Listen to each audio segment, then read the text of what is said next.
ஆயுத எழுத்து நிகழ்ச்சிக்கு உங்களை அன்போடு வரவேற்கின்றோம் நேயர்களே. அதிமுக மீண்டும் தொடர்ந்து முக்கிய செய்திகளை பிடித்துக் கொண்டே இருக்கிறது. நம்ம தொடர்ந்து பார்த்து கொண்டே இருக்க முடிகிறது.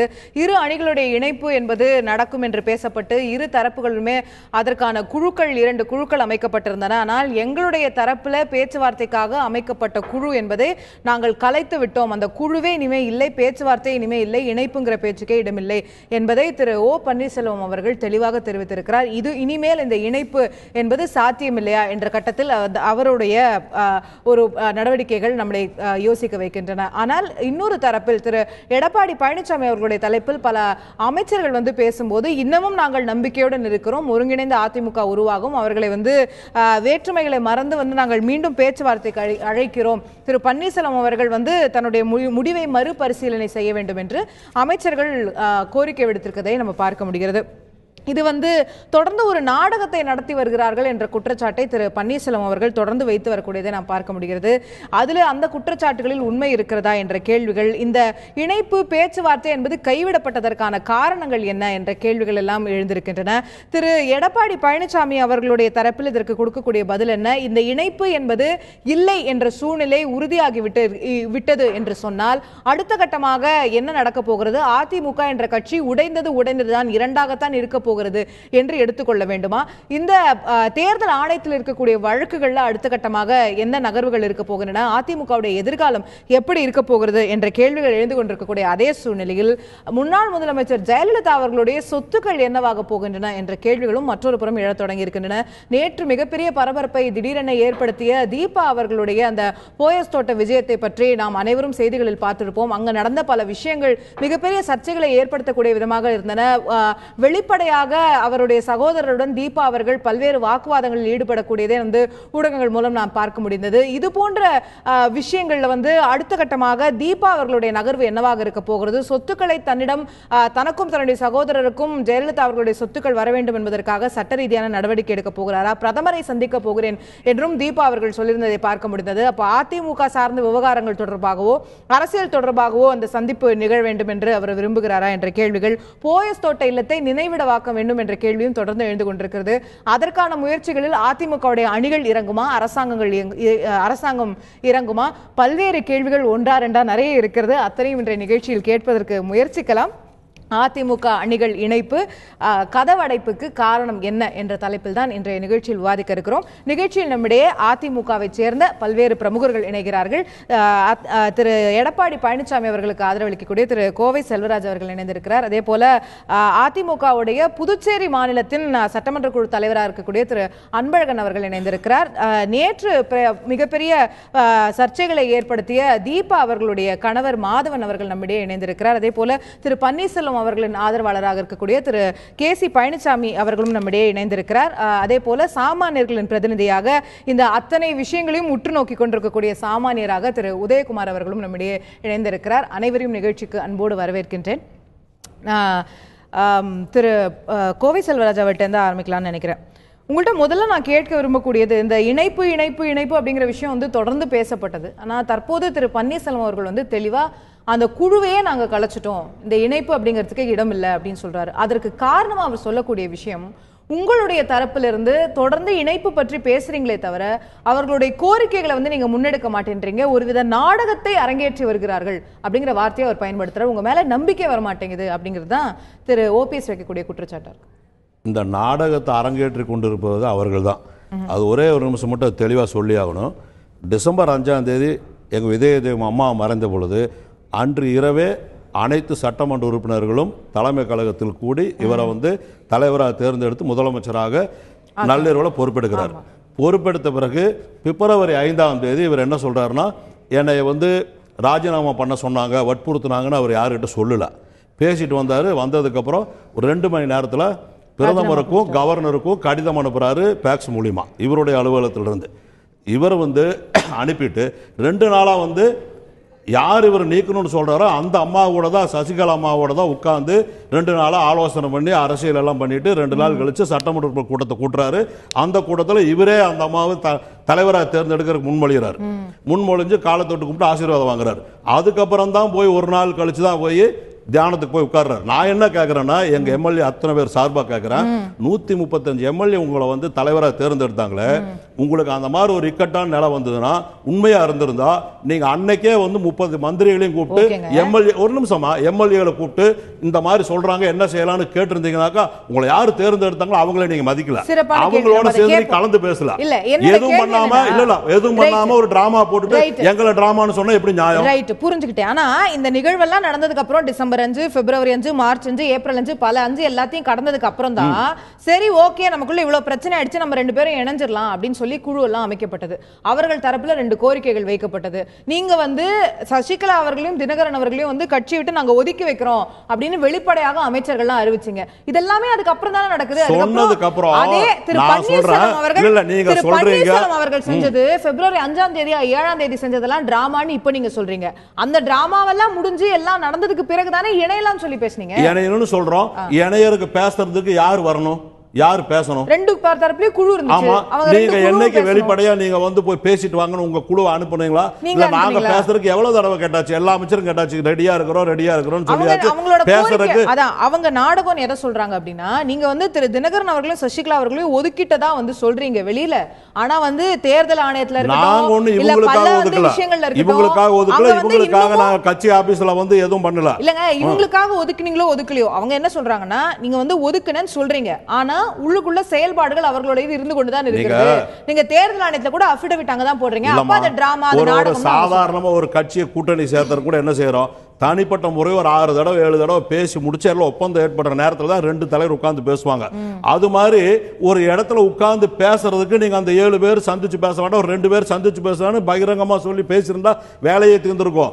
இது எல்லாமே வந்து சும்மா ஒரு கண் துடைப்பாவே போயிட்டு இருக்குது ஒழிய தினசரி பேசுவோம்னு சொல்றாங்க ஒழிய இவங்க தரப்புல இருக்கிறவங்க மரியாதைக்குரிய முனுசாமி அண்ணா முனுசாமி ஆகட்டும் எல்லாருமே மாத்தி மாத்தி டிவியில பேட்டி கொடுக்கும் போது என்னமோ ஒரு கனல் பறக்கிற மாதிரி சண்டை மாதிரி தான் பேசுறாங்க ஒழிய இது வந்து ஒத்து போய் நல்ல போட நம்ம அம்மாவோட வழியில இன்னும் கட்சி நடத்தணும், ஆட்சி நடத்தணும், நமக்கு பொது எதிரி திமுகங்கிறதை மறந்துட்டு இந்த மாதிரி செயல்படுறது நியாயம் இல்லைன்னு சொல்றோம். ரைட். திரு பழனிசாமி அவர்கள்ட்ட நான் அதை கொண்டு போக நினைக்கிறேன்.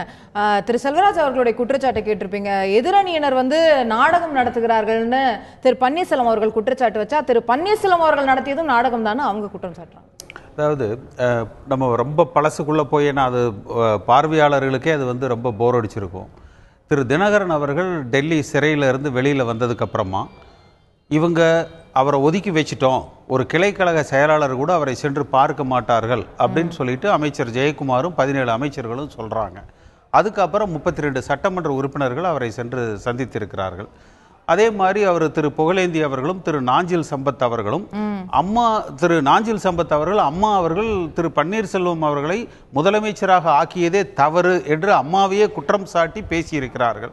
ஆனால் இன்றைக்கு அரசாங்கத்தில் இருக்கிறவர்கள் ஒரு வாய்மூடி மௌனிகளாக இருக்கிறார்களே ஒழிய ஒரு எந்த விதமான ஒரு கருத்துக்களையும் திரு தினகரன் அவர்களை ஒதுக்கிவிட்டோம் என்று சொன்னதை திரும்ப அவர்கள் எந்த கருத்தையும் சொல்லாமல் தினகரன் அவர்கள் இறங்கி கட்சி நடவடிக்கைகளிலே செயல்படுகிற பொழுது அதற்கு ஒத்துழைப்பவர்களாக நடவடிக்கையிலே செயல்படலையே. இல்ல எந்த அதாவது 32 32 சட்டமன்ற உறுப்பினர்கள் சென்று சந்திச்சிருக்கிறாங்க. வெளியில வர்ற அந்த சட்டமன்ற உறுப்பினர்கள் நாங்க பிரிசியூம் பண்றோம் அவருடைய ஆலோசனைகளை தான் பேசுறாங்க அப்படின்னு சொல்லிட்டு வெளியில வர்ற அந்த சட்டமன்ற உறுப்பினர்கள் பேட்டி கொடுக்கறாங்க. அப்ப திரு தினகரன் அவருடைய கட்டுப்பாட்டுல இந்த இயக்கம் இருக்குது.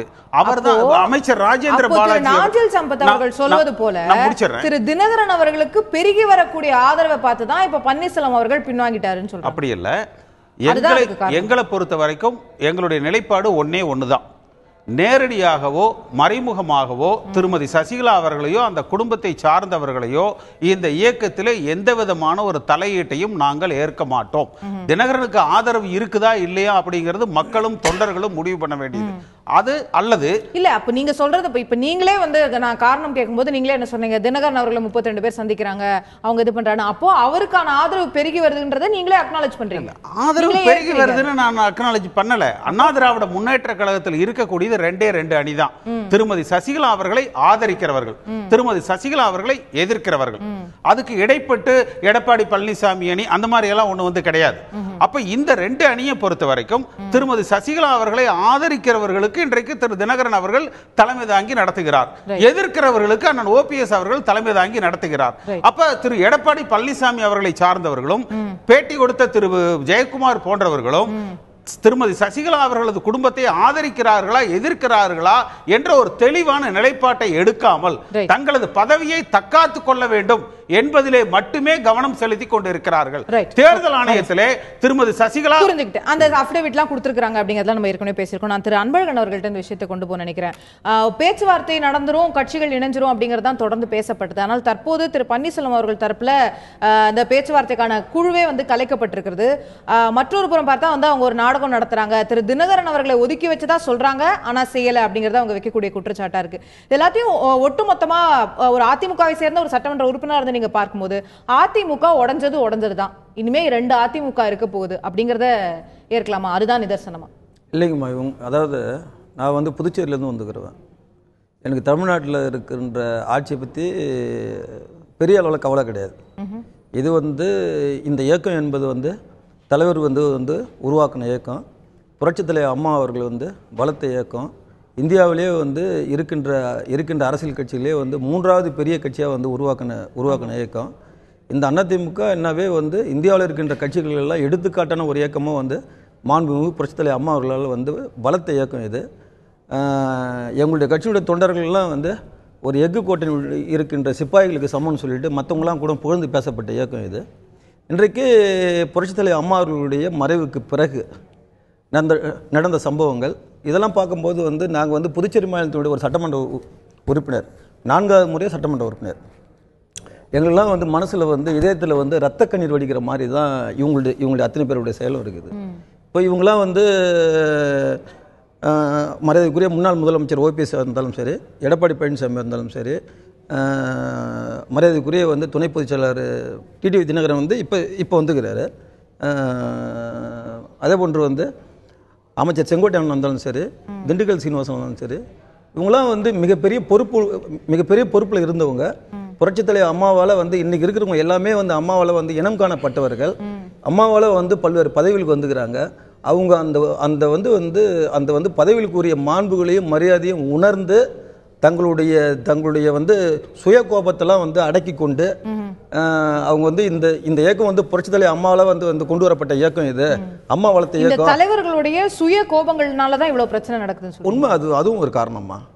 இதுல சசிகலா அவர்களுக்கு எதிராக அவங்க சொல்றதோ, சிபிஐ விசாரணை கேட்கறதோ, இல்ல இவங்க எதிர்த்தரப்புல வந்து வைக்கக்கூடிய இந்த குற்றச்சாட்டுகள்லாம் இல்லைன்னு இல்லைங்களா? இப்போ வந்து அம்மாவுடைய மறைவுக்கு பிறகு வந்து அம்மாவால் உருவாக்கப்பட்ட இந்த இயக்கத்தை வந்து தமிழகத்தில் வந்து நிலைநிறுத்திய பெருமை வந்து எங்களுடைய கழகத்தினுடைய பொதுச் செயலாளர் மரியாதைக்குரிய சின்னம்மா அவர்களுக்கும் டிடிவி அவர்களுக்கும் உண்டு என்பது தமிழகத்துடைய முதலமைச்சர் உட்பட எங்களுக்கு எல்லாருக்கும் வந்து மாறுபட்ட கருத்து கிடையாது. ஒரு சில நோக்கத்தில் வந்து இந்த இயக்கத்தை வந்து அழிக்கணும்னு சொல்லிட்டு நினைச்சவங்களுடையவோ, இந்த இயக்கத்தை வந்து தன்னுடைய கட்டுப்பாட்டில் வச்சுக்கணும்னு நினைச்ச வந்து மத்திய அரசோடமோ தவறான பாதையில் வந்து அவங்களுடைய அத்தனை தவறான செய்கைகளுக்கும் துணை போன ஒரு சிலருடைய அத்தனை செய்கைகளையும் முறியடித்து இன்றைக்கு தமிழ்நாட்டில் வந்து அனைத்து இந்திய அண்ணா திராவிட முன்னேற்ற கழகத்தினுடைய ஆட்சி இருக்குதுன்னா அதுக்கு வந்து மரியாதைக்குரிய சின்னம்மா ஒரு காரணம், டிடிவி தினகரன் அண்ணா வந்து ஒரு காரணம். இதை வந்து யாரும் மறுக்க முடியாது. அவங்க 2 பேரும் சிறப்பாக செயல்பட்டு இருக்காங்க அப்படிங்கறத நீங்க சொல்றீங்க. இந்த இரு அணிகளுமே வந்து தங்களுடைய சுயல அவங்களுக்காக இது பண்ணிட்டு இருக்காங்கன்னு சொல்றீங்க. இன்றைய சூழ்நிலையில் வந்து எங்களுடைய பக்கம் வந்து 123 எம்எல்ஏக்கள் இருந்தாங்க. மரியாதைக்குரிய ஓபிஎஸ் அவரை பற்றி நான் வந்து குறைச்செல்லாம் பேசக்கூடாது. ஏன்னா அவர் வந்து மதிப்பு மிக்கவர்.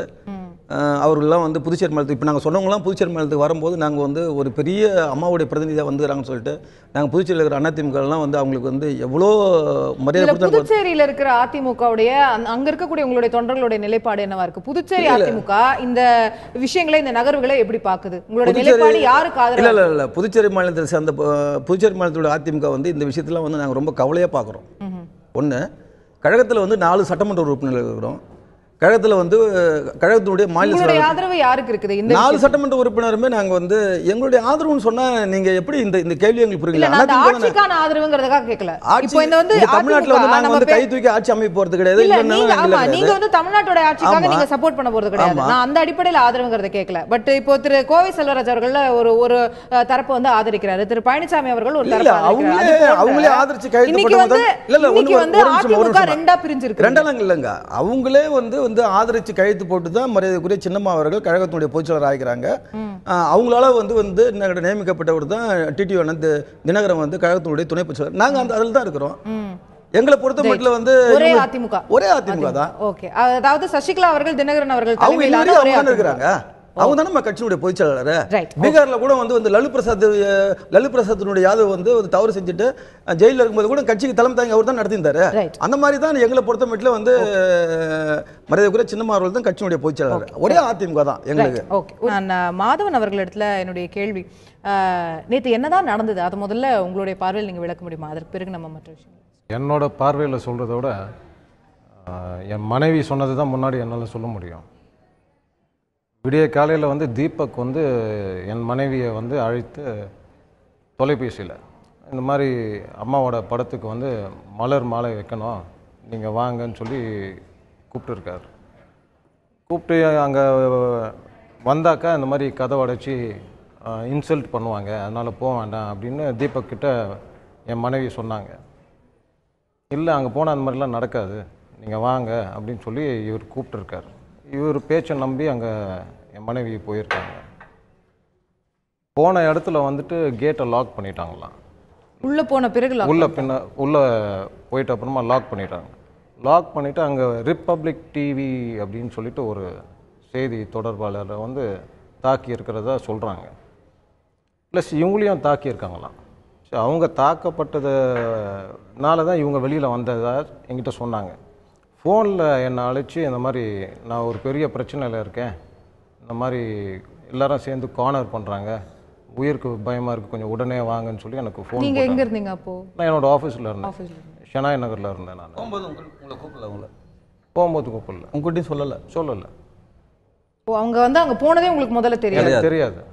ஒரு பிரச்சனைன்னு வரும்போது தான் என்ன கூப்பிட்டாங்க. நீங்க காலை முதலே உங்களுடைய அலுவலகத்துல தான் இருந்தீங்களா? இல்ல அவங்க அதிகாலையில போன் வந்துச்சு அப்படின்னு சொல்லி சொல்றாங்க.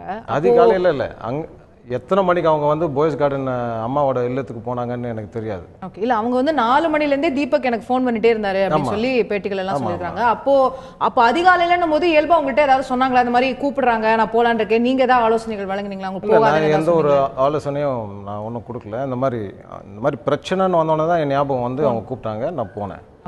போனோடனே இந்த மாதிரி சொன்னாங்க, தீபக் தான் கூப்பிட்டாரு, கூப்பிட்டுட்டு அப்புறமா இந்த மாதிரி நான் கூப்பிடவே இல்லைன்னு சொல்றாரு அப்படின்னு சொன்னாங்க. அப்புறம் தீபக் வந்து பேசிட்டு அப்புறமா இல்லை நான் தான் கூப்பிட்டேன், அப்புறம் ஒத்துக்கிட்டாரு. ஆனால் அங்கே தாக்கப்பட்டாங்க. ஏன் தாக்கப்படணும்? எதுக்கு சொந்த அக்காவை உள்ளார கூப்பிட்டு தாக்கப்படணும்? அது தவறு தானே. இதுதான் ஆச்சு. இப்போ அதுக்கு என்ன காரணம்னு நினைக்கிறீங்க? ஏன் தீபக் அவர்கள் வந்து அப்படி கூப்பிட்டுருக்கணும்? ஏன் அங்கே நடந்த விஷயங்களுக்கான காரணம் என்னவா இருக்கும்? இல்லை, இது என்ன சூழ்ச்சின்னே தெரியலையே, ஏன் இவங்களை அங்கே கூப்பிடணும்? இவங்க சொன்னாங்க முன்னாடியே ப்ராப்பர் கோர்ட் ஆர்டரோட நம்ம உள்ளே போகலாம் அப்படின்னு இவங்க சொன்னாங்க. இல்லை இப்போ ஒரு ஃபங்க்ஷன் மாதிரி அவங்களுக்கு மாலை போடணும், நீங்கள் வந்து தான் ஆகணும்னு சொன்ன காரணத்தால் இவங்க போயிருக்காங்க. அங்கே போய் சரி இங்க போனாங்க, அதுக்கப்புறம் உள்ள பிரச்சனை நடந்துச்சு, அப்புறம் வெளியே வந்துட்டாங்க, அப்புறம் நீங்களும் வந்துட்டீங்க. தாக்கப்பட்டிருந்தா உடனடியாக அங்கேயே காவல்துறையினர் இருந்தாங்க, கண்டிப்பாக அவங்கள்ட்ட புகார் கொடுத்தீங்க. காவல்துறையை வச்சு தானே த்ரெட்டன் பண்ணுறாங்க. காவல்துறை வந்து இல்ல, அவங்க தீபா அவர்கள் சொன்னது வந்து உள்ளுக்குள்ள செக்யூரிட்டி கார்டு, பிரைவேட் செக்யூரிட்டி இருந்தாங்க, அவங்க தான் தாக்குனாங்கன்னு. ஆமா, அத வந்து காவல்துறை வேடிக்கைல பாக்குது. அத இல்ல, அது வீட்டுக்குள்ள நடந்ததுல. அதுக்கப்புறம் நீங்க வெளியே வந்துட்டீங்க. வெளியே வந்த பிறகு காவல்துறையினரே கூட உங்கள்கிட்ட வந்து ஓகே இது இங்க வந்து பப்ளிக்ல வந்து பிரச்சனை ஆயிட்டு இருக்கு, நீங்க வந்து கிளம்புங்க அப்படின்னு சொல்லி சொன்னதாக நமக்கு வந்து செய்திகள்ல நாளிதழ்கள்ல எல்லாம் நம்ம படிக்க முடியும். அப்போ உள்ள இந்த மாதிரி என்னை தாக்கினார்கள் அப்படின்ற புகாரை அங்க இருந்த காவல்துறையினர்கிட்ட நீங்க கொடுத்தீங்களா, சொன்னீங்களா? இல்ல, உள்ள சொன்னோம், சொல்லி போன் எல்லாம் வாங்கி வச்சுக்கிட்டாங்களா இவங்க யூஸ் பண்ண மொபைல்? நீங்க சொல்றது உள்ளுக்குள்ள இருக்கிற பிரைவேட் செக்யூரிட்டி. நான் கேக்குறது காவல்துறை கிட்ட புகார் கொடுத்தீங்களா? நான் எங்கள் மீது தாக்குதல் நடைபெற்றது, தீபா அவர்கள் மீது தாக்குதல் நடைபெற்றது. நான் வந்துட்டு கமிஷனர் ஆபீஸ்ல நான் கம்ப்ளைன்ட் கொடுத்திருக்கேன். அது வந்து ஈவினிங். ஆமா, நீங்க வந்து ஈவினிங் போனீங்க, கம்ப்ளைன்ட் கொடுத்தீங்க, அதெல்லாம் நம்ம பார்க்க முடியாது. பட் அந்த ஸ்பாட்ல போலீஸ் இருந்தாங்கல்ல, அவங்கள்ட்ட அது குறித்த புகார் கொடுக்கப்பட்டதா? அந்த ஸ்பாட்ல எப்படி கொடுக்க முடியும்? ஒரு அலுவலகத்துல போய் தானே நாங்களும் கம்ப்ளைண்ட் கொடுக்க முடியும். அப்படியே ரோட்லயே எழுதி கொடுக்க முடியுமா கம்ப்ளைண்ட்? இல்ல, ஏன்னா நம்ம காவல்துறை கிட்ட இயல்பா நமக்கு ஒரு அநீதி இழைக்கப்பட்டிருக்க நம்ம நினைச்சோம். என்ன ஒருத்தங்க அடிச்சிட்டாங்க, எனக்கு வந்து ஒரு பெரிய அநீதி நடந்துருச்சு அப்படின்னா நான் வந்து ஸ்டேஷன் போறது வரைக்கும் வெயிட் பண்ண, பக்கத்துல போலீஸ் இருந்தாருன்னா உடனே கூப்பிட்டுல அவங்ககிட்ட சார் இது என்னன்னு பாருங்க, இவங்க இப்படி பண்றாங்க அப்படின்னு சொல்ல மாட்டாங்க. அது நடக்கிற விஷயத்தை அவங்க வேடிக்கை தான் பாக்குறாங்க. அவங்க கேட் உள்ள நடக்கிறது அவங்களுக்கு தெரியுது இல்ல, எல்லாமே வரவங்க வந்து அடிபட்டு தான் வராங்க வெளியில. அவங்க அடிபடாம வரல, மூஞ்செல்லாம் வீங்கி போய் தான் வராங்க வெளியில. அது காவல்துறை பாக்குது, போன் வாங்கி வைக்கிறாங்க, எதுக்கு போன் எல்லாம் புடிங்கி வைக்கணும்? காவல்துறை உங்க போனை புடுங்க? இல்ல உள்ள இருக்க செக்யூரிட்டி. எக்ஸாக்ட்லி. அப்ப நீங்க காவல்துறையிட்ட புகார், ஓகே நீங்க அங்க இருக்கிறவங்கள்ட்ட புகார் கொடுக்க வேண்டாம், வேற கமிஷனர் ஆபீஸ்ல போய் கொடுக்கணும்னு நினைச்சிருந்தீங்கன்னா அவ்வளவு பெரிய பிரச்சனைகளுக்கு பிறகு உடனே அங்க இருந்து புறப்பட்டு கமிஷனர் ஆபீஸ்ல போய் புகார் கொடுக்கறதான இயல்பான அடுத்த கட்ட இது வரும். அது என்ன ஆச்சுன்னா அங்க சாலையில அவ்வளவு பெரிய பிரச்சனைகள், அங்க வந்து குடும்பத்தினரிடையே அவ்வளவு பெரிய வாக்குவாதங்கள், அவ்வளவு கடுமையான வார்த்தைகள், அதெல்லாம் அவசியமானுச்சா? இல்லை, சாலையில் பிரச்சனை குடும்ப வாக்குவாதம்லாம் நான் பார்த்துட்டு இல்லை. ஏன்னா நாங்களே பிரச்சனையில தான் இருந்தோம். அப்போ நாங்கள் எங்கள் பிரச்சனையை நீங்களும் அந்த இடத்துல இருந்தீங்க இல்லையா? நடந்த வாக்குவாதங்களை பார்த்தீங்க. ஆமாம்.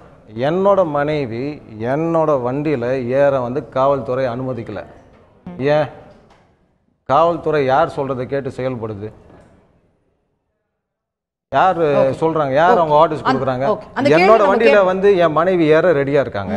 ஆனா ஒரு 30-40 அதாவது மேல் உயர் அதிகாரிகள் எல்லாருமே சுத்தி நின்னுட்டு இந்த வண்டியில தான் ஏறணும் சொல்லி உள்ள எந்த வண்டியில போனாங்க? இல்ல அவங்க விருப்பப்பட்டு போல. இல்ல லாஸ்டா தீபா அவர்கள் எந்த வண்டியில கிளம்பி போனாங்க? அவங்க விருப்பப்பட்டு போல. அவங்க வந்து கம்பல் பண்ணி அந்த வண்டியில வந்து வண்டியில ஏற வச்சாங்க. அவங்களோட சொந்த கார்ல? அவங்க சொந்த கார், ஏதோ ஒரு கார்ல ஏற வச்சாங்க. ஓகே.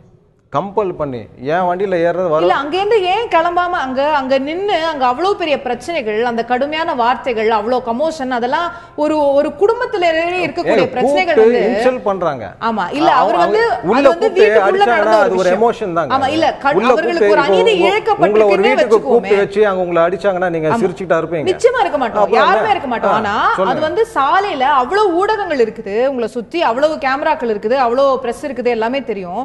அப்போ அங்க அவ்வளவு கமோஷன் வந்து அங்க தேவையா இருந்ததா? அந்த கடுமையான வார்த்தைகள் இரு குடும்பத்தினரை எக்ஸ்சேஞ்ச் பண்ணும்போது நம்ம வந்து இரு குடும்பம்னா எந்த குடும்பத்தை சொல்றீங்க?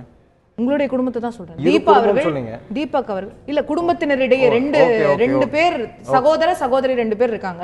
அவங்களிடையே அப்படியெல்லாம் வார்த்தை எக்ஸ்சேஞ்ச் பண்ணப்படும் போது அது ஒட்டுமொத்தமா ஒரு குடும்பம், ஜெயலலிதா அவர்களுடைய குடும்பம், நாட்டுடைய முதலமைச்சரா இருந்தவங்களுடைய குடும்பம், அப்போ வந்து அவ்வளவு வாக்குவாதங்கள் நடக்கும்போது அது வந்து ஒரு எம்பாரஸ்மெண்டா இல்லையா? ரொம்ப எம்பாரசிங்கா தாங்க இருக்கு. ஒரு நாட்டோட முதலமைச்சர் தவிர்த்திருக்கலாமே. ஒரு நாட்டோட முதலமைச்சர் அவங்களோட சாவுல இருக்க மர்மத்தை இன்னும் எடுக்கவே இல்லை. வெளியில இருக்கிறது அனைத்து இந்திய அண்ணா திராவிட முன்னேற்ற ஆட்சி. இந்த ஆட்சியில வந்து அவரோட சாவு மர்மத்தை எடுக்க முடியாத திமுக ஆட்சியிலையா இல்லாட்டி பாஜக ஆட்சியில இல்லாட்டி காங்கிரஸ் ஆட்சியில எந்த ஆட்சியில எடுப்பாங்க?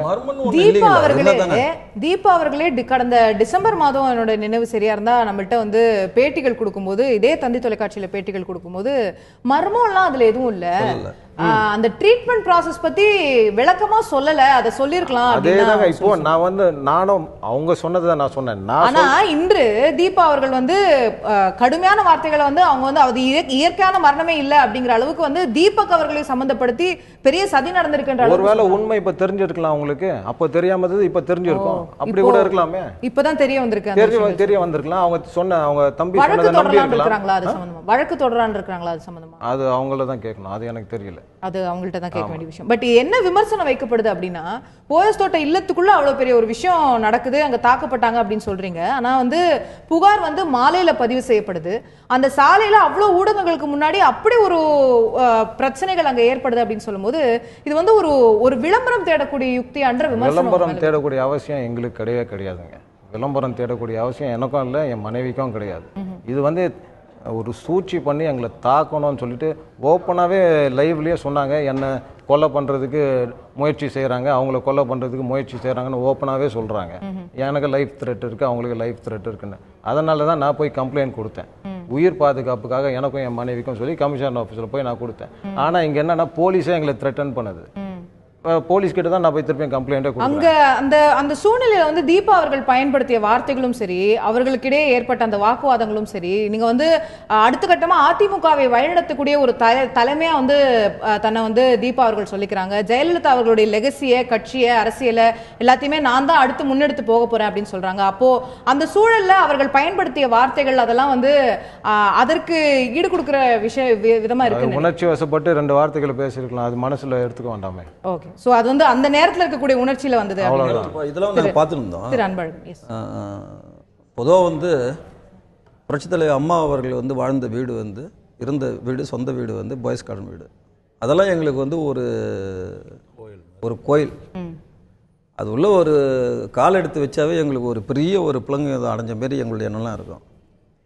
இன்றைக்கி வந்து புரட்சித்தலை அம்மா அவர்களுடைய மறைவுக்கு பிறகு கூட அந்த அம்மா தீபா வந்து அவங்க முதல் நாள் பேட்டி கொடுக்கும்போது எனக்கு அவங்களுடைய சொத்துலாம் எனக்கு ஆசை இல்லை, அவங்க பயன்படுத்தின ஒரு பேனா மட்டும் போதும் எனக்கு அப்படிலாம் சொன்னாங்க. அப்போ எனக்கு கூட அவங்கள பற்றி எனக்கு அவங்க யாருன்னு தெரியாது. அம்மாவுடைய மறைவுக்கு பிறகு தான் அவங்களுடைய அண்ணன் மகள் அப்படின்னு தெரியும் எங்களுக்கு. அப்போ அவங்களுடைய அந்த பேச்செல்லாம் வந்து ஒரு உயர்வான ஒரு பேச்சு மாரி நாங்கள் நினச்சினாங்க. அதுக்கப்புறம் தொடர்ந்து நிறைய பல்வேறு விஷயங்கள் பல்வேறு பிரச்சனைகள் வரும்போது எங்களுக்கும் ஓபிஎஸ்ஸுக்கும் ஒரு கருத்துக்கள் வந்து மாறுபடும் போது அந்த அணியோடு அவர் அந்த அம்மா போய் வந்து மாலை போட்டது, அவங்கள போய் இவங்க போய் வந்து வரவேற்கும் போது அவங்களுடைய இதில் வந்து ரொம்ப சரிஞ்சிட்டாங்க. அவங்க அரசியல் ரீதியாக அவங்க போயிட்டாங்கன்ற மாதிரி நினச்சோம்.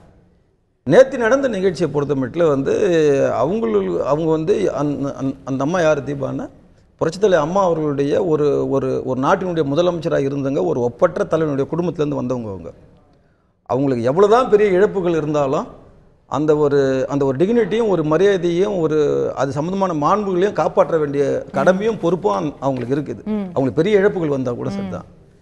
அது எல்லாத்தையும் வந்து சொல்லக்கூடிய இடம் எதுன்னு கேட்டால் ஹஸ்பண்ட் தான். அப்போ நேற்று தினம் அங்கே வராங்க. நேற்று வந்து கட்சியினுடைய எந்த நிகழ்ச்சியும் கிடையாது. அம்மாவுக்கு வந்து ஒரு 100வது நினைவு நாள் இல்லை ஒரு 150 நினைவு நாள் அப்படி எதுவுமே இல்லை. அவங்களுடைய சகோதரர் கூப்பிட்டாருன்னு சொல்லிட்டு அங்கே வராங்க. வரும்போது அவருடைய ஹஸ்பண்டுக்கு இதை பற்றி தெரியாத பொழுது அவங்ககிட்ட சொல்லலை. சொல்லியிருந்தாலும் இவர் அதை அவங்களை வந்து நிச்சயமா தடுத்திருப்பாரு. நீங்க நம்ம ஏன் தடுக்க வேண்டிய அவசியம் எனக்கு இவ்வளவு நாள் வந்து நம்ம வந்து அங்க போவாதவங்க இவ்வளவு நாள் போவாதவங்க இவ்வளவு நாள் நம்ம போல இப்ப ஏன் நம்ம போனோம், இப்ப நம்ம போறோம்னா சட்டப்படி போவோம். சட்டத்துக்கு இல்ல அவங்க அப்படிதான் நினைச்சாங்க. அப்புறம் தன்னுடைய சகோதரர் தான் தன்னை வற்புறுத்தி கூப்பிட்டதா அவங்க சொல்றாங்க. ஒரு நிமிஷம் எனக்கு இப்ப நடந்த சம்பவங்கள்லாம் நம்ம பார்த்தோம். ஃபர்ஸ்ட் போகும்போது இவர் இல்ல கூட வந்து ஒருத்தர் வந்து ராஜான்றவர் போயிருக்காரு. மறுபடியும் வந்து இவர் அங்கே கொஞ்சம் பிரச்சனை வந்துட்ட பிறகு இவரை வந்து அழைக்கிறாங்க. ஒரு மனைவி வந்து தனக்கு ஒரு பிரச்சனை வரும்போது கணவரை கூப்பிட்றாங்க. கூப்பிட்ட பிறகு அங்கே சில விரும்பத்தகாத சம்பவங்கள் நடக்குது. அப்போ இவருடைய மனைவியை வந்து அந்த ராஜா என்றவர் வந்து ஒருமையில் பேசுகிறார். அப்போ எங்களுக்கெல்லாம் எப்படி இருக்குதுன்னா அந்த அம்மா யாராக இருந்தாலும் எங்களுடைய பிரச்சனை அம்மா அவர்களுடைய ஒரு உறவு. அவங்களை யாரோ ஒருத்தவங்க வந்து ஒருமையில் வந்து நீ வா அப்படிலாம் சொன்னால் அந்த மாதிரி ஒரு சூழ்நிலைக்கு அவங்க தன்னை வந்து உட்படுத்தி கொண்டு இருக்கக்கூடாது. அவருடைய கணவருக்கு உண்டு. உங்களுக்கு நான் வாய்ப்பு கண்டிப்பா தரேன். அடுத்த ரவுண்ட்ல நம்ம வந்து போக வேண்டியிருக்கு. சாமானியராக நம்மிடையே இணையக்கூடிய உதயகுமார் அவர்கள்ட்ட நம்ம கேட்க விரும்புறேன். இந்த ரெண்டு வெவ்வேறு பிரச்சனைகள் பேசியிருக்கோம். சுருக்கமா உங்களுடைய முதற்கட்ட பார்வையை மட்டும் தெரிஞ்சுக்க விரும்புறேன். ஒரு பிரேக் எடுக்கிறதுக்கு முன்னாடி இந்த இரு அணிகளுடைய இணைப்பு விவகாரம், இரண்டு விஷயங்கள் அல்ல 3 விஷயம். ஒன்று முதல்ல வந்து பாத்தீங்கன்னா காலையில வந்து ஓபிஎஸ் அணியிலிருந்து திரு பரிதி இளம்பழுதி அவர்கள் வந்து தினகரனை வந்து சந்திக்கிறாரு முதல் நிகழ்ச்சி. அதே சைமல்டேனியஸா வந்து பாத்தீங்கன்னா ஓபிஎஸ் வந்து அந்த சமகாலத்திலே வந்து அவர் வந்து ஒரு பொது நிகழ்ச்சியில வந்து இந்த மாதிரி நான் அமைக்கிற குழு வந்து நாங்கள் வித்ட்ரா பண்ணிக்கிறோம் அப்படின்னு சொல்ற. அப்படி 3வது நிகழ்ச்சி வந்து போயஸ் தோட்டத்து இல்லத்தில் வந்து இவங்க நிகழ்ந்தது. இந்த 3 விஷயங்களுமே நேற்று நடந்த ஒரு சம்பவமாக ஒரு சாதாரண சம்பவமாக நம்ம பார்க்க முடியாதுன்னு வச்சுங்களேன். கடந்த ஒரு வார காலமாக கடந்த ஒரு 10 நாட்களாக தினகரன் அவர்கள் வந்து சிறைச்சாலையிலேருந்து வந்ததுக்கப்புறம் என்ன ஆகுது அப்படின்னு பார்த்தீங்கன்னா இப்போ தீபான்ற ஒரு பேர் இல்லை, ஓபிஎஸ்ன்ற ஒரு பேர் இல்லை, பேச்சு முழுக்க ஊடகங்கள் முழுக்க சமூக வலைதளங்கள் முழுக்க திரு எடப்பாடியும் திரு தினகரனை மட்டுமே காட்சி ஊடகங்கள்லையோ எல்லாத்துலேயும் பேசும்போது அப்போ வந்து என்ன நினைக்கிறாங்க அவங்க அப்படின்னு பார்த்தீங்கன்னா இவங்களை நிலைநிறுத்திக்கிறதுக்கான தேவை இவங்களுக்கு ஏற்படுது. அந்த தேவையை பயன்படுத்திக்கிறது ஒரு வாய்ப்பாக தான் அவங்க வந்து நேற்று நடந்த இந்த முழுக்க இந்த நாடகம். இது இந்த 3 விஷயங்களுக்கும் பொதுவான ஒரு அம்சம். இன்னொரு முக்கியமான விஷயம், ஓபிஎஸ் அவர்களும் கூட வந்து தன்னை நிலைநிறுத்திக்க தான் இந்த கண்டிப்பா இது வேற எதையுமே இது வெளிப்படுத்தல. இது நேற்று நடந்த விஷயங்கள் வந்து இதுதான் வெளிப்படுத்துது. அடுத்தது வந்து பாத்தீங்கன்னா மறைந்த முதல்வர் அவங்க இறந்ததுக்கு அப்புறம் அவங்களுக்கு மாற்றா இருப்பாங்க, இந்த கட்சிக்கு வந்து ஒரு போட்டியா இருப்பாங்க அப்படின்னு சொல்லி எல்லாராலையும் எதிர்பார்க்கப்பட்டது வந்து பாத்தீங்கன்னா அப்ப தீபா அவங்கள சொல்லிட்டு இருந்தாங்க. அது ஒரு ரொம்ப குறைவான காலத்திலே அது வந்து எடுபடல, மக்கள் மத்தியில் அது ஒரு பெருசா எடுபடல. அப்போ வந்து அதுலேருந்து ஒரு 50 நாட்கள் இடைவெளியில வந்து ஓபிஎஸ் வந்து முன்னிலைப்படுத்துறாங்க. இது ஓபிஎஸ் வந்து பாத்தீங்கன்னா அவரு தான் முன்னாடி நிக்கிற அப்படி, அதுக்கப்புறம் திரும்ப அவரே அவரோட ஸ்டேட்மெண்ட்ஸ் எல்லாம் வித்ட்ரா பண்ணிக்கிட்டு அவர் தனியா வர அப்படி.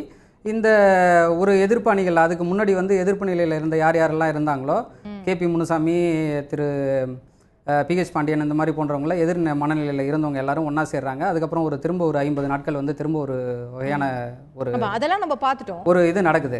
இது ஏன் அப்படின்னு பார்த்தீங்கன்னா இந்த 50 நாள் 60 நாள்ன்றது சொல்கிறோம் அப்படின்னா இது எங்கேயோ சாதாரணமாக வந்து இதை கடந்து போகக்கூடிய விஷயம் இல்லைன்னு வச்சுங்களேன். இது முழுக்க வந்து பார்த்தீங்கன்னா இந்த மறைந்த முதல்வர் மறைஞ்சதுலேருந்து ஒரு 50 நாட்கள் ஒரு முறை இந்த மாதிரி ஒரு பரபரப்பை கூட்டுறதுன்றது வந்து சாதாரண நிகழ்வு கிடையாது. இது வெளியிலேருந்து ஏதோ ஒரு அபரிமிதமான ஒரு சக்தி வந்து அதிமுக சார்ந்து இருக்கக்கூடிய இந்த வாக்கு வங்கியை நோக்கி வந்து நகர்த்தக்கூடிய தாக்குதலாக தான் நாங்கள் பார்க்குறோம். இதை ஒரு வெளியிலிருந்து வருதுன்னா புரியல. இன்னொன்று என்ன அப்படின்னு பார்த்தீங்கன்னா, இப்போ இதில் ஓபிஎஸ் அணி, எடப்பாடி அணி, தினகரன் அணின்னு நீங்கள் வந்து எக்கச்சக்க அணிகள் நீங்கள் போட்டால் கூட எல்லாருமே என்ன அப்படின்னு பார்த்தீங்கன்னா ஒரு ஒரு ஒரு ஒரு தோற்றத்தில் வந்து எல்லாருமே இவங்களும் அம்மா வாழ்கன்னு தான் சொல்கிறாங்க, அவங்களும் அம்மா வாழ்கன்னு தான் சொல்கிறாங்க.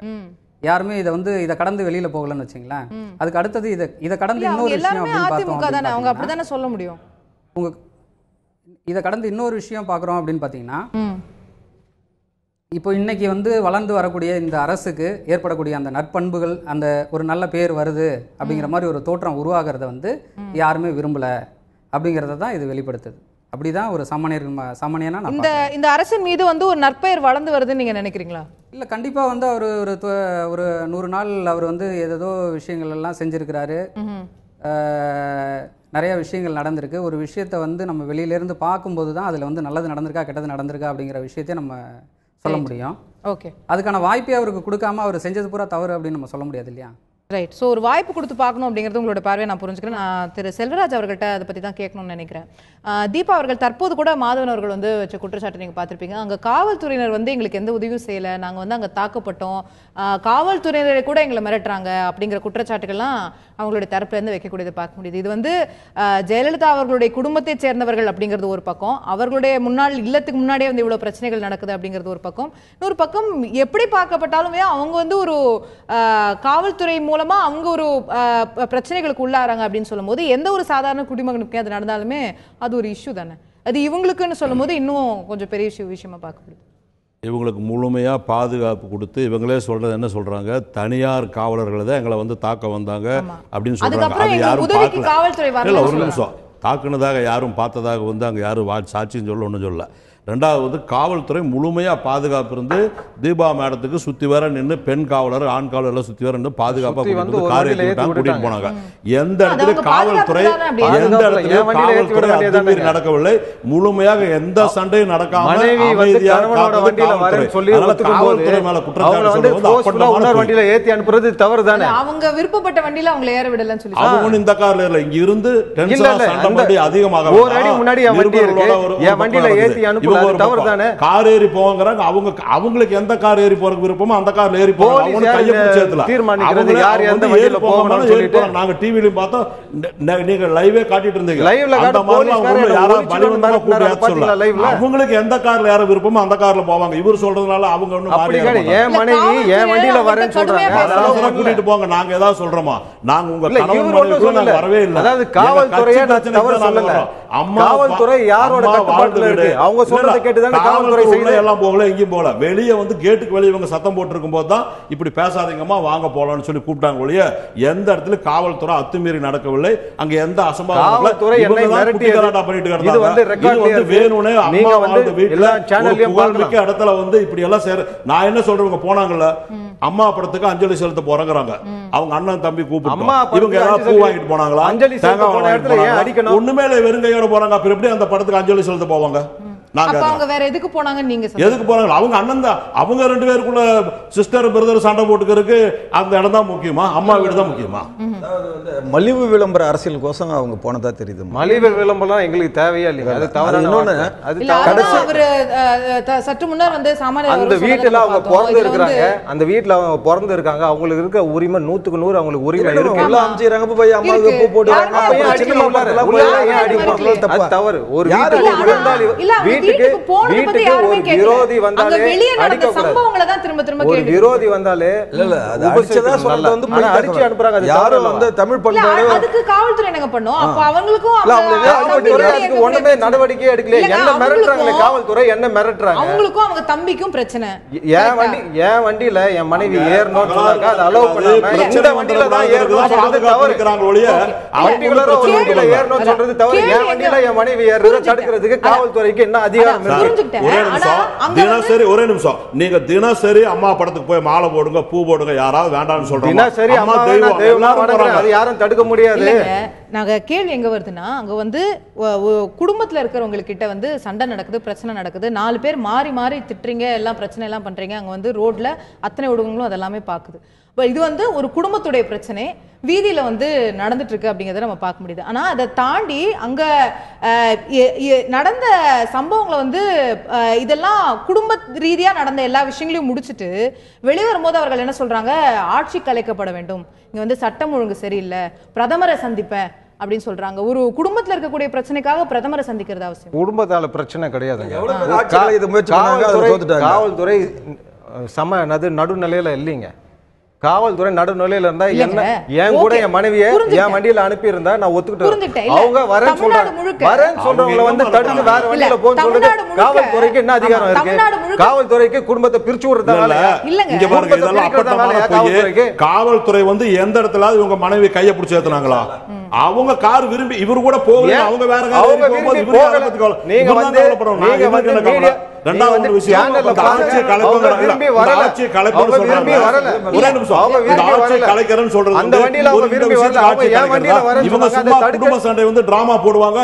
அது காவல்துறை யாரும் டிராமா போடலைங்க. நீங்க டிராமா போட்டீங்க, இவங்க தான் டிராமா போடுறாங்க. கிடையாது, பெரிய தப்பு. கிடையாது கிடையாது கிடையாது. பிரதமருக்கு தான் வேலையா? இவங்களை சந்திக்கிறது வேலையா? பிரதமருக்கு வேற வேலை இல்லையா?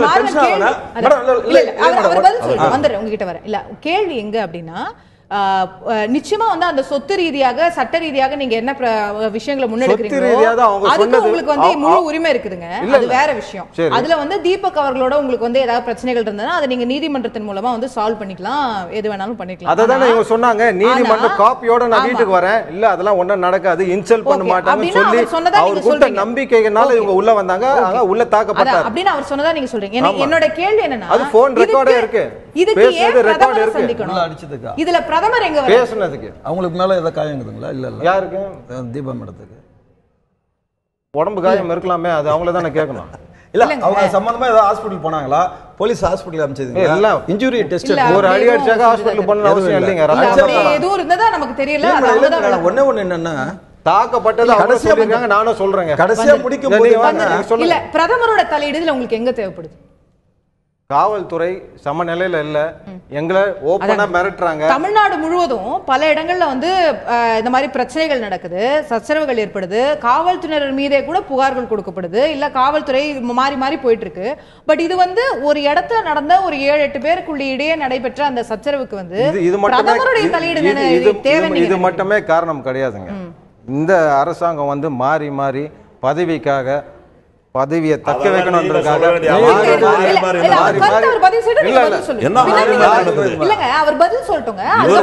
புரட்சி தலைவர் எம்ஜிஆர் பத்தி அம்மாவை பத்தி பேசுறதுக்கு என்ன தகுதி இவருக்கு இருக்கு? எனக்கு என்ன தகுதி இல்ல. நீ யாரு கேக்குறீங்க? எனக்கு என்ன தகுதி இல்ல. எனக்கு என்ன தகுதி இல்ல. என்ன தகுதி இருக்கணும். சம்பவம் நடக்குது. இதுல வந்து என்ன சொல்றாங்கன்னா, வெளியில வந்து இதெல்லாம் வந்து அவங்க வந்து சசிகலா பேர்லயும் டிடிவி தினகரன் தான் இது காரணம் சொல்றாங்கன்னா, அதெல்லாம் ஒரு சரியான குற்றச்சாட்டுங்களா? ஒரு காவல்துறை கட்டிக்கிறோம். ஒரு காவல்துறை வந்து இது வந்து இவங்களுக்கு வந்து சப்போர்ட் பண்றாங்க. காவல்துறையோட ஒரு நீதி கிடைக்கலனா இவங்க போக வேண்டிய அது வந்து ஓபனா இல்ல, காவல்துறை சரியா செயல்படலனா நீங்க முதலமைச்சர்ட்ட கம்ப்ளைன்ட் பண்ணனும், முதலமைச்சர் பத்தி பேசணும். நீதித்துறை போங்க. முதலமைச்சர் யார் கட்டுப்பாட்டுல இருக்காங்க? முதலமைச்சர் யார் கட்டுப்பாட்டுல இருக்கா? அப்போ அது உங்களோட குற்றச்சாட்டு. நீங்க அவங்க கட்டுப்பாட்டுல இருக்காங்க நீங்க குற்றம் சாட்டுறீங்களா? அமைச்சரவை கூடி 27 அமைச்சர்கள் முதலமைச்சருக்கு எங்க குடும்பத்தை பிரிக்கணும்னு ஆசையா இருக்காங்க. சரி, யார் முதலமைச்சருக்கு எங்க குடும்பத்தை பிரிக்கணும்னு ஆசையா? கடைசியா வந்து தீபா மேடம் வெளியில வரும்போது அது அப்போ அவங்க செய்யலன்னு அர்த்தம், வேற யாரோ செய்யறாங்க மேடம். அவங்கள ஆட்டி படைக்கிறது வேற ஆள் மேடம். முதல்ல வந்து தீபா மேடம் வந்து இவருடைய கட்டுப்பாட்டுல இருக்கணும், இவர் வந்து கட்டுப்பாட்டுல வச்சிருக்கணும். முதலமைச்சரோட கட்டுப்பாட்டுல இந்த ஆட்சிக்கு தான், இந்த வந்து போலீஸுக்கு தான் சொல்றாங்களே. ஏன் சொல்றேன்னா, அந்த அம்மா வந்து கடைசியா வந்து பிரச்சனை முடிச்சுட்டு வெளில வரும்போது சண்டை போடுறாங்க. யார்கிட்ட சண்டை போடுறாங்கன்னா, அந்த ராஜா என்றவர்கிட்ட கேட்கறாங்க, நீ வந்து சம்பந்தம் இல்லாம வந்து மாதவனை திட்டுறன்றாங்க. இவரை வந்து திட்டுறாங்க. நீ யார் இதுக்கு வந்ததுன்னு சொல்றாங்க. ஒரே சேர அவங்க அவரையும் திட்டுறாங்க, இவரையும் திட்டுறாங்க. நம்மளால பேச முடியாதுங்க. தரங்கட்டு பேசுறவங்க கிட்ட என்னால பேச முடியாது. என் மனைவி அங்க இல்லாத பட்சத்துல நாங்க இருந்திருக்கவே மாட்டேன். அவங்களால மட்டும்தான் அங்க நின்ன, அவங்க இல்லைன்னா அங்க இருந்திருக்க மாட்டேன். இதே காவல்துறை என்னோட மனைவி என் கூட வரும்போது அவங்க அனுப்பி இருந்தாங்கன்னா நான் வந்து காவல்துறையை மதிச்சிருப்பேன். அவங்க அனுப்பல, அவங்க கார்னர் பண்ணி இந்த வண்டியில தான் ஏறணும்னு சொல்றாங்க. அப்ப யாரோட ஆர்டர்ஸ் கேக்குறாங்க? நீங்க இல்லாம உங்களுக்கு தெரியாமங்க இல்ல, அது வந்து என்னையே தடுக்குறாங்க, என்னையே தடுக்குறாங்க. இல்ல புரிஞ்சுட்டே நான் பழனிசாமி அவரோட கருத்து கேட்கணும், கேட்டு வந்துடுறேன். இதுல வந்து தீபா அவர்களுக்கு வந்து இந்த சொத்து ரீதியான விஷயங்களுக்குள்ள எல்லாம் போகும்போது பன்னீர்செல்வம் அவர்கள் வந்து சொல்லும்போது சொல்றாரு, இந்த அந்த இல்லத்தை வந்து போயஸ் தோட்ட இல்லத்தை வந்து நினைவிடமா மாத்தணும் அப்படிங்கிறது உங்களுடைய நிலைப்பாடா இருக்கிறதா சொல்றாங்க. ஆனா சட்ட ரீதியா பார்த்தா அவர்களுடைய வாரிசுகள் அப்படிங்கிறவங்களுக்கு அந்த விஷயம் போய் சேரணும் அப்படிங்கிற மற்றொரு பார்வை முன்வைக்கப்படுது. சோ அவர்களுடைய ஒத்துழைப்பை கேட்டு வந்து அந்த விஷயத்தை செய்யணும்ன்றது உங்களுடைய கோரிக்கையா இருக்குதா, இல்ல அவங்க அதை செய்யணும்னு நீங்க தீபா அவர்களுக்கு கோரிக்கை வைக்கிறீங்களா? பல வருஷங்களுக்கு முன்னாடி வந்து தராசு பத்திரிகையில் வந்து அம்மா அவர்களுடைய உயில் அந்த போயஸ் கார்டனை பற்றி நிறைய ஆர்டிகிள்ஸ் வந்து வந்திருக்கு. திரு தராசோட ஆசிரியர் திரு ஷியாம் அவர்கள்ட்ட கேட்டிங்கன்னா அதை பற்றி விளக்கமாக சொல்லுவார். அந்த போயஸ் கார்டனுங்கிறது வந்து ஏதோ ஒரு ட்ரஸ்ட்டு சம்மந்தப்பட்ட ப்ராப்பர்ட்டி அப்படின்னு சொல்லி அது அவர் அப்போ தராசில் பழசு அந்த ஆர்டிகிள்ஸ் வந்து வந்திருக்குது. பட் எதாக இருந்தாலும் ஒரு அம்மாவுடைய உறவினர்கள், அண்ணனுடைய மகள், இது அவர்களுடைய குடும்ப பிரச்சனை. இதை வந்து ஒரு டிவியில் ஒரு விவாதமாக அதிமுக இணைப்பை பற்றி பேசி இந்த மாதிரியான பிரச்சனைகளை இதை எடுத்துக்கிறதுல எங்களுக்கு வந்து உடன்பாடு இல்லை. இது வந்து அம்மாவுடைய புகழுக்கு ஒரு களங்கம் விளைவிக்கக்கூடிய ஒரு செயல். எங்களை பொறுத்த வரைக்கும் அனைத்து அண்ணா திராவிட முன்னேற்ற கழக தொண்டர்களும் எல்லா தலைவர்களுக்கும், அது புரட்சி தலைவர் எம்ஜிஆர், காமராஜருக்கு எல்லாத்துக்குமே அம்மா அவர்கள் வாழ்ந்த அந்த இல்லம் ஒரு நினைவிடமாக அவரது புகழை ஒரு நிரந்தரமாக பரப்புகிற வகையிலே அது அமைய வேண்டும். அதற்கு அனைத்து தரப்பினரும் ஒத்துழைப்பு கொடுக்க வேண்டும். இது போன்ற குடும்ப பிரச்சனைகளை இது போன்ற ஒரு நிகழ்ச்சிகளிலே விவாதிக்காமல் இருப்பது அம்மாவுடைய புகழுக்கு நாம் வலு சேர்க்காவிட்டாலும் குறைக்காத அளவிற்காவது நாம் பார்த்து கொள்ள வேண்டும். இன்றைக்கு இருக்கக்கூடிய பிரச்சனை எங்களது ஒரே வேண்டுகோள், தேர்தல் ஆணையம் அண்ணா திராவிட முன்னேற்ற கழகத்திற்கு திருமதி சசிகலா அவர்கள் பொதுச் செயலாளராக நியமிக்கப்பட்டது செல்லுமா செல்லாதா என்ற ஒற்றை கேள்விக்கு வருகிற ஜூன் 16ஆம் தேதி இருக்கக்கூடிய அந்த ஹியரிங்ல ஒரு முடிவை சொல்லுவார்களே ஆனால் ஒரு உள்கட்சி ஜனநாயகமாக ஒரு தேர்தலை நடத்தி யார் இந்த இயக்கத்தினுடைய பொதுச் செயலாளர் என்று தேர்ந்தெடுக்கப்படுகிற பொழுது அண்ணா திராவிட முன்னேற்ற கழகத்தை துவக்கிய புரட்சி தலைவர் எம்ஜிஆர் அவர்களும் அதை வளர்த்தெடுத்த அம்மா அவர்களும் எந்த நிலையிலே இந்த இயக்கம் மேற்கொண்டு நடக்க வேண்டும் என்று அவர்கள் வடிவமைத்திருக்கிறார்கள். அதிலே ஒரு தேர்தல், உள்கட்சி தேர்தலை நடத்தி பொதுச் செயலாளரை தேர்ந்தெடுக்கப்பட்டால் அதற்கு பிறகு அண்ணா திராவிட முன்னேற்ற கழகம் ஒன்றிணைந்த ஒரு இயக்கமாக முன்னெடுத்து செல்லும். நான் திரு செல்வராஜ் அவர்கள்ட்ட கேட்க நினைக்கிறது, இந்த ஒரு இணைப்பு அப்படிங்கிறது வந்து இப்போ பேச்சுவார்த்தை குழு கலைக்கிறோம் அப்படின்னு சொல்லி திரு பன்னீர்செல்வம் அவர்கள் அறிவிச்சிருக்கிறத நம்ம பார்க்க முடியுது. ஏற்கனவே நம்முடைய தொலைக்காட்சியில் நடத்தியிருந்த கருத்து கணிப்புகளே கூட பார்க்கும்போது இந்த ரெண்டு அணிகளும் இணையணுமா அப்படின்னு கேட்கும்போது இணையவே வேணாம் அப்படின்னே கிட்டத்தட்ட ஒரு 60% மக்கள் வந்து கருத்து தெரிவிச்சிருந்ததை பார்க்க முடியுது. அதே போல முதலமைச்சர் தேர்வு பாப்புலாரிட்டியில பார்க்கும்போது திரு எடப்பாடி பழனிசாமி அவர்களை காட்டிலும் திரு பன்னீர்செல்வம் அவர்களுக்கு வந்து கூடுதலான விஷயம் இருந்ததை பார்க்க முடியுது. அப்போ அவர்கள் இன்னைக்கு எடுத்திருக்கக்கூடிய மக்கள் வந்து இணைப்பே வேண்டாம் அப்படின்னு தெரிவிச்சிருந்த கருத்தும் இன்னைக்கு அந்த குழுவை வந்து கலைச்சிருக்கிறோம் அப்படின்னு சொல்லி பன்னீர்செல்வம் அவர்கள் எடுத்திருக்கக்கூடிய முடிவும் அவர் வந்து மக்கள் நினைக்கக்கூடிய விஷயத்தை வந்து டிசைட் பண்ணியிருக்கிறாரு அப்படின்னு பார்க்கணுமா? கட்சியோட 1.5 கோடி தொண்டர்களும் என்ன நினைக்கிறாங்கனாக்கா, புரட்சித் தலைவர் எம்ஜிஆர் அவர்களும் அம்மா அவர்களும் சேர்ந்து எந்த ஒரு தீய சக்தின்னு சொன்னாங்களோ அந்த சக்தியோடு சேர்ந்து அம்மாவால் அமைக்கப்பட்ட ஆட்சியை அகற்றுறதுக்கு நம்பிக்கையில்லா தீர்மானத்துக்கு அவங்களோட சேர்ந்து வேலை செஞ்சதை நினைச்சு அழுதுட்டு இருக்கிறான் ஒவ்வொரு தொண்டனும். அதனால இது வந்து ஒரு சாதாரண விஷயம் அல்ல. அத்தனையும் நாங்கள் மறந்துட்டு உரிமை குரலில் புரட்சித் தலைவர் எம்ஜிஆர் எப்படி வீட்டில் ஒரு படல் மட்டும் வச்சு கட்டி எப்படி வாழ்ந்தாங்களோ 2வது ஒன்றா சேரலாம், அது மாதிரி மறுபடியும் நம்ம சேருவோம், ஒன்றா இருப்போம்னு நினச்சி தான் நாங்கள் அந்த பாச உணர்வோடு தான் கூப்பிடுறோம், சேர்றோம், எல்லாரும் வேண்டுகோள் வைக்கிறோம். அதை வந்து அவங்க என்ன நினைச்சுக்கிறாங்க, ஏதோ நாங்கள் பயந்துட்டு கூப்பிடுறோங்க நினைக்கிறாங்க. அந்த எண்ணத்துக்கு போகல. அம்மாவோட ஆட்சி நல்லா இருக்கணும், அம்மாவோட கட்சி வந்து வலுவிழந்துடக்கூடாது, நமக்கு யார் பொது எதிரியோ அவங்க மீண்டும் வந்துடக்கூடாதுங்கிறதுக்கு நம்ம ஒற்றுமையாக இருக்கணும். தொண்டம் பூரா தமிழ்நாடு மொத்தம் மட்டும் இல்ல, பாண்டிச்சேரி, கர்நாடகா எல்லா ஊர்ல இருக்கிற தொண்டனும் ஒற்றுமையா கேட்கறாங்க. அந்த அடிப்படையில மனசாட்சியோட நெஞ்சில கையை வச்சு இந்த நிகழ்ச்சியின் மூலம் கேட்கிறோம். மரியாதைக்குரிய அண்ணன் ஓபிஎஸ் அவர்கள் வந்து நல்ல மனசோட எல்லா கருத்து வேறுபாடுகளை மறந்துட்டு, சுயநலத்தையும் மறந்துட்டு, ஒற்றுமையா பாசத்தோட அம்மா இருக்கும்போது இவங்க எல்லாம் எப்படி ஒற்றுமையா இருந்தாங்களோ அந்த அடிப்படையில் இருக்கிறதுக்கு அவர் முன்னிலை வகிக்கணும். வருவார், நிச்சயமா நம்புறோம், நினைக்கிறோம், நடக்கும். திரு பழனிசாமி அவர்கள்ட்ட கேட்க நினைக்கிறது, நீங்க வந்து தொடர்ந்து அவர்கள் வந்து ஒரு நாடகத்தை நடத்தி வராங்க அப்படின்னு சொல்றீங்க. ஆனா நேத்து முந்தானேத்து நம்ம பார்த்த செய்தி என்ன இருக்கு அப்படின்னா, திரு டிடிவி தினகரன் அவர்களுக்கு ஆதரவாக சில அதிமுகவினர் வந்து ஒரு பொதுக்கூட்டத்தை நடத்த முயற்சி செய்ய அதற்கான அனுமதி மறுக்கப்படுகிறது. அங்க வந்து அவ்வளவு பிரச்சனைகள் ஏற்படுகிறது. அவர்களுடைய திரு தினகரன் அவருடைய ஆதரவாளர்கள் வந்து வலுக்கட்டாயமாக வெளியேற்றப்படுகிறார்கள் அப்படிங்கறதெல்லாம் நம்ம பார்க்கிறோம். அப்போ திரு தினகரன் அவர்களுடைய ஆலோசனையின் பேர்ல அவருக்கு ஆதரவா தான் அரசாங்கம் செயல்படுது அப்படின்னு சொன்னா இதை செஞ்சிருக்க மாட்டாங்கல்ல. அப்போ உங்களுடைய குற்றச்சாட்டுல கேள்வி எழுப்புது. அடிப்படையா தினசரி நடக்கக்கூடிய சில சில சம்பவங்களை வச்சு நம்ம வந்து ஒரு ஒருமித்த கருத்துக்கு வந்து வர முடியாது. ஒருமித்த கருத்துங்கிறது இந்த இயக்கத்துக்கு திரு பன்னீர்செல்வம் அவர்கள் அத்தனை கூட்டம் போட்டிருக்காரு தமிழ்நாடு முழுக்க, அதுக்கு எங்கேயுமே பெர்மிஷன் டினை ஆகல. ஆனா திரு தினகரன் அவர்களுக்கு ஆதரவான போது பெர்மிஷன் டினை. அதாவது அதெல்லாம் வந்து ஒரு இன்சிக்னிஃபிகன்ட் இஷ்யூஸ். நமக்கு வந்து ஒரு ஒரு ஒரு முக்கியமான விஷயம் இதுல என்னன்னா, இந்த கட்சிக்கு பொதுச் செயலாளராக யார் அவங்க ஏத்துக்கிறாங்க. திரு எடப்பாடி பழனிசாமி அவர்களும் அவரை சார்ந்தவர்களும் திருமதி சசிகலாவை ஏற்றுக்கொள்கிறார்களா இல்லையா? இல்லை என்றால் அவர்கள் உடனடியாக தேர்தல் ஆணையத்திற்கு அதை தெரிவித்துவிட்டு ஒரு புதிய பொதுச் செயலாளரை தேர்ந்தெடுப்பதற்குரிய முயற்சியை செய்ய வேண்டும். அதை அவர்கள் செய்ய தவறிவிட்டார்கள். அதே மாதிரி எங்களது அணியை பொறுத்த வரைக்கும் மக்களது மனநிலைக்கு ஏற்ப, எங்கள் தொண்டர்களின் மனநிலைக்கு ஏற்ப அண்ணன் பன்னீர்செல்வம் அவர்கள் முடிவெடுக்கிறார்கள். உங்களது கருத்து கணிப்பு கூட எங்களது இந்த முடிவுக்கு ஒரு உந்துதலாக இருந்திருக்கலாம். அம்மா அவர் உங்களது கருத்து கணிப்பு கூட எங்களது இந்த முடிவுக்கு ஒரு உந்துதலாக இருந்திருக்கலாம். ஆமா, 96ஆம் ஆண்டில் அண்ணா திராவிட முன்னேற்ற கழகம் தோல்வியுற்ற பொழுது அண்ணா திராவிட முன்னேற்ற கழகத்தினுடைய வாக்கு 24%. இன்றைக்கு அந்த வாக்கு, அந்த குறைந்தபட்ச வாக்கு அண்ணன் ஓபிஎஸ் அவர்களது தலைமைக்கு கிடைத்திருக்கிறது.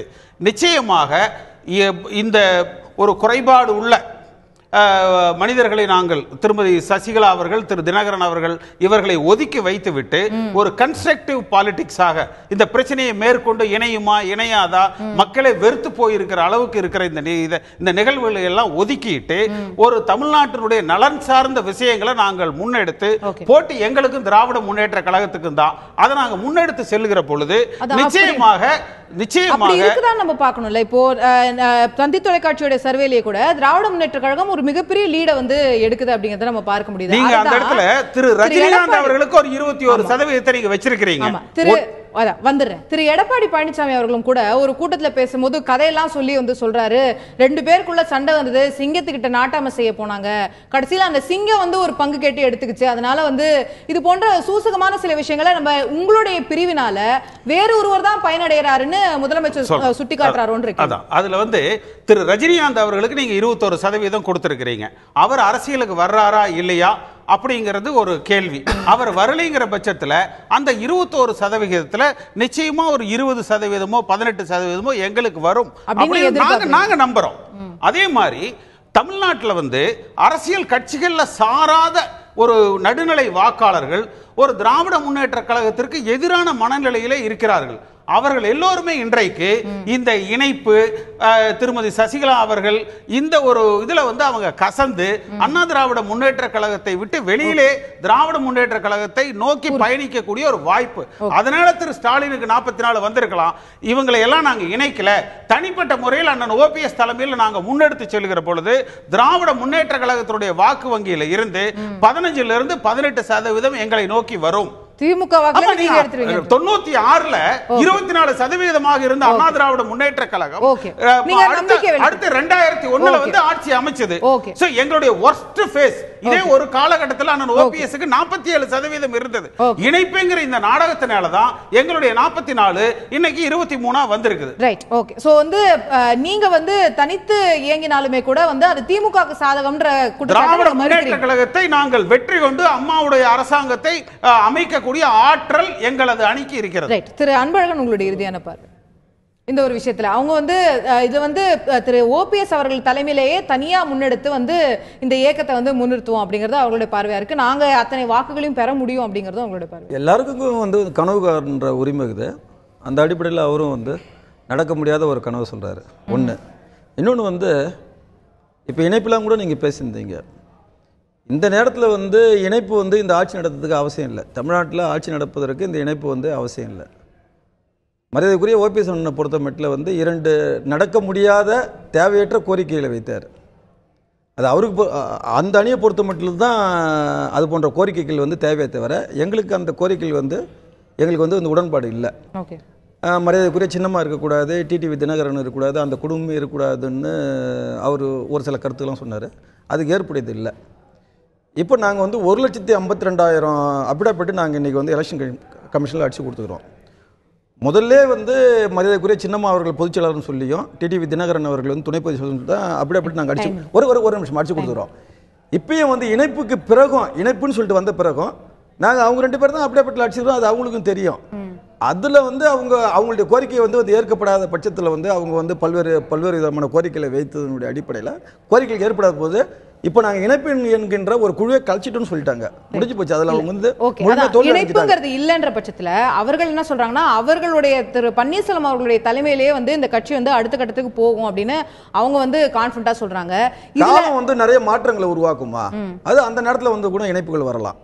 மீண்டும் இந்த இணைப்பு சாத்தியமாகும், நிச்சயமா வரும். ஏன்னா வந்து இருக்கிறவர்களுக்கு ஒரு சின்ன சரிவுகள் ஏற்படும் போது இணைப்புக்கு வேண்டிய அவசியம் வரும். அப்ப இன்னைக்கு இருக்கிறது நிறைய விட்டு கொடுத்துட்டு பொறுத்து வந்து பார்ப்போம். திரும்ப அதுக்கான சாத்தியக்கூறு ஏற்படுதான்னு திரு மாதவன் உங்களுடைய இறுதியான பார்வை பெற விரும்புற இந்த அணிகளுக்கு இடையே இருக்கக்கூடிய விஷயங்கள் அதுலலாம் வந்து உங்களுடைய பார்வை என்னவாக இருக்கிறது? இந்த அணிகள் இணையணுமா சேரணுமா அப்படிங்கறத பத்தி எல்லாம் தீபா அவர்களும் நீங்களும் வந்து கருத்துக்கள் வந்து வலிமையா வந்து சொன்னதா தெரியல. உங்களுடைய பார்வையை பெறலாம். என்னோட பார்வையில இந்த அணிகள் எல்லாம் ஒரே அணி தான். 2 அணி 3 அணிலாம் நான் பார்க்கல. இதெல்லாம் ஒரே அணி தான் நான் பார்க்குறேன். என்ன சேர்த்து இல்ல இவங்கள சொல்றேன். இல்ல ஒருங்கிணைந்த அதிமுக அப்படின்னு தான் நீங்க பாக்குறீங்களா? ஏன்னா முன்னாடி பன்னீர்செல்வம் அவர்களை சந்திச்சு தீபா அவர்கள் வந்து ஆதரவு கொடுப்பதா அவங்க சொல்லவே இல்ல. சந்திப்பு மரியாதை மிக்க சந்திப்புன்னு தான் சொன்னாங்க. அது ஆதரவுன்னு சொல்லவே இல்லை அவங்க எனக்குமே. இது 2 அணி 3 அணின்னு சொல்றாங்க. இது 2 அணி 3 அணி கிடையாது, எல்லாம் ஒரு அணின்னு தான் நான் சொல்றேன். ஓகே. அப்போ இவங்க யாருக்குமே வந்து உங்களுடைய ஆதரவு இல்ல, இவங்க யாருமே வந்து அதை பத்தி நான் பேசல. இவங்க எல்லாம் ஒரு அணி தான் நான் சொல்றேன். இப்போ அதிமுகவுடைய விஷயத்தை நீங்க அடுத்த கட்டமா முன்னெடுத்து போறேன்னு நீங்க சொல்றீங்க. அதிமுக வந்து இரட்டையிலே நாங்க மீட்க போறோம் அப்படின்னு சொல்றீங்க. ஏற்கனவே பல அணிகள் அதற்கான போட்டியில இருக்காங்க. அப்போ அது பற்றிய உங்களுடைய பார்வை என்னன்னு கேக்குறேன். அவர்கள் பற்றிய பார்வை இல்ல. அவர் ஒரு கட்சி ஆரம்பிச்சுக்கிறார். நான் தனியா ஒரு கட்சி ஆரம்பிச்சிருக்கேன். எம்ஜிஆர் ஜே திராவிட முன்னேற்ற கழகம் சொல்லி நான் தனியாக கட்சி ஆரம்பிச்சிருக்கேன். அந்த கட்சி சிறப்பாக இயங்கிட்டு இருக்கு. என் கட்சி சிறப்பாக இயங்குறத பார்த்து நான் நியமித்த மாவட்ட செயலாளர் பணம் கொடுத்து வாங்க ஆரம்பிச்சுட்டாங்க. இப்போ அந்த அளவுக்கு ஆகி போயிருக்கு இப்போ என்னோட கட்சி. அடுத்து வரக்கூடிய உள்ளாட்சி தேர்தலில் உங்களுடைய கட்சி போட்டிடுமா? யோசிச்சு தான் சொல்லணும் அதை பற்றி. ஓகே, அதை பற்றி பரிசீலித்து முடிவெடுக்கணும். திரு உதயகுமாரன் உங்களுடைய இறுதியான பார்வை பெற விரும்புகிறேன். நிகழ்ச்சி நிறைவு செய்ய வேண்டிய சமயம். ஒரு 3 விஷயம் சொல்ல விருப்பப்படுறேன். Yes sir. முதல்ல வந்து தீபா மாதவன் அவங்களோட இது வந்து அவ்வளோ முக்கியமானதாக படலை இந்த கட்சியோட விஷயங்களில். அதுக்கு அடுத்தது வந்து இரண்டாவதாக வந்து ஓபிஎஸ் ஆதரவாளர் திரு கேசி பழனிசாமி அவர் சொல்லும்போது என்ன சொன்னார் அப்படின்னு பார்த்தீங்கன்னா, வருகின்ற ஜூன் 16 வந்து தேர்தல் ஆணையம் வந்து எங்களுக்கு சாதகமாக சொல்லும் இல்லை சொல்லலாம். எங்களுக்கு வந்து பார்த்திங்கன்னா 24% புள்ளி விவரங்கள் படி 24% வாக்கு வங்கி இருக்குது. இதில் திமுகவிலேருந்து அங்கேருந்து இங்கேருந்து ஒரு 44 பக்கம் வரும் அப்படின்னா ஒரு எந்த அடிப்படையில் எந்த ஆதாரத்தோடு அது சொல்கிறாருங்கிறது புரியல. ஏன் அப்படின்னா அதுக்கான இப்போ ஒருவேளை ஆர்கே நகர் தேர்தல் நடந்திருந்து அவங்களோட வாக்கு வங்கி இருந்து அவங்க சொல்லியிருந்தாங்க அப்படின்னா அது ஏற்புடையதாக இருக்குன்னு வச்சுங்களேன். இன்றைக்கி வந்து 122 சட்டமன்ற உறுப்பினர்கள் வந்து ஒரு பக்கம் இருக்கிறாங்க. அந்த தலைவர்கள் சார்ந்து தான் அந்த தொண்டர்கள்.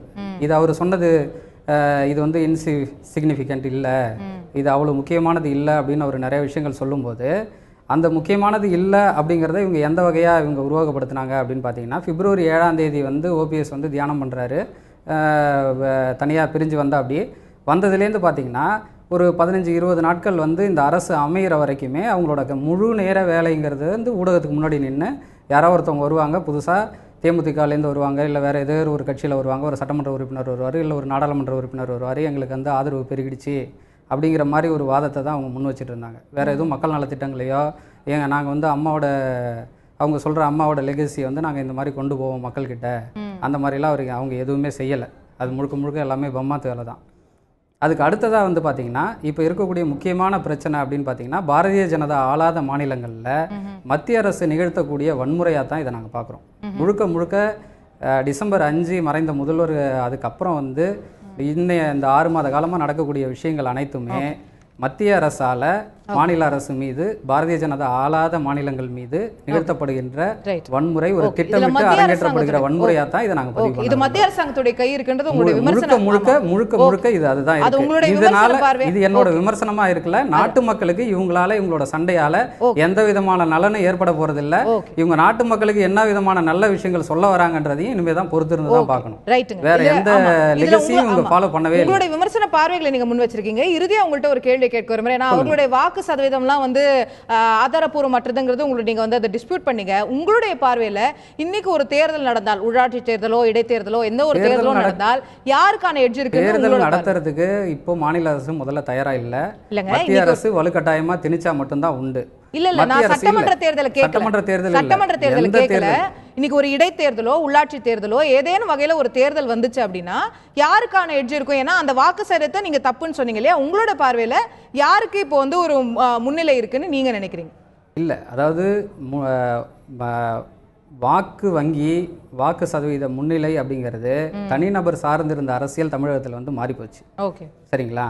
இப்போ வந்து இனி வந்து தேர்தல் நடக்கும்போது அது அந்த தேர்தல் எதை சார்ந்து அமையுது அப்படிங்கிறத வச்சு தான் அந்த வாக்கு சதவீதத்தை சொல்ல முடியுமே தவிர முழுக்க வந்து மறுபடியும் இன்னொரு முறையை நான் பதிவு பண்றேன். இந்த நடக்கக்கூடிய சம்பவங்கள் எல்லாமே மறைந்த முதல்வருக்கு அப்புறம் டிசம்பர் 5க்கு அப்புறம் நடக்கக்கூடியது எல்லாமே அதிமுக கிட்ட இருக்கக்கூடிய 45% வாக்கு வங்கி மீது நடத்தப்படுகின்ற தாக்குதல் தான். அது வந்து மத்திய அரசா இல்லங்க மாநிலத்தில் இருக்கக்கூடிய மற்ற கட்சிகளா இதர கட்சிகளா அப்படிங்கறது வந்து பொறுத்து இருந்து தான் நம்ம பார்க்கணும். நன்றி திரு உதயகுமாரன். நிகழ்ச்சியை தற்போது நிறைவு செய்தாக வேண்டும். இந்த 2 அணிகளுடைய இணைப்பு வந்து சாத்தியமற்ற விஷயம் என்ற நிலையை எட்டிவிட்டது. 2 இந்த பேச்சுவார்த்தைக்கான குழுக்களும் கூட கலைக்கப்பட்டு விட்டது என்று திரு ஓபிஎஸ் அவர்கள் அறிவித்திருக்கிறார்கள். இந்த 2 அணிகள் இணையாமல் அடுத்த கட்டமாக 2 வெவ்வேறு துருவங்களாக எப்படி அதிமுக என்ற ஒரு கட்சியாக இருந்தது 2ஆக எப்படி பயணிக்க போகிறார்கள் தொடர்ந்து என்பதை பார்க்க வேண்டியிருக்கிறது.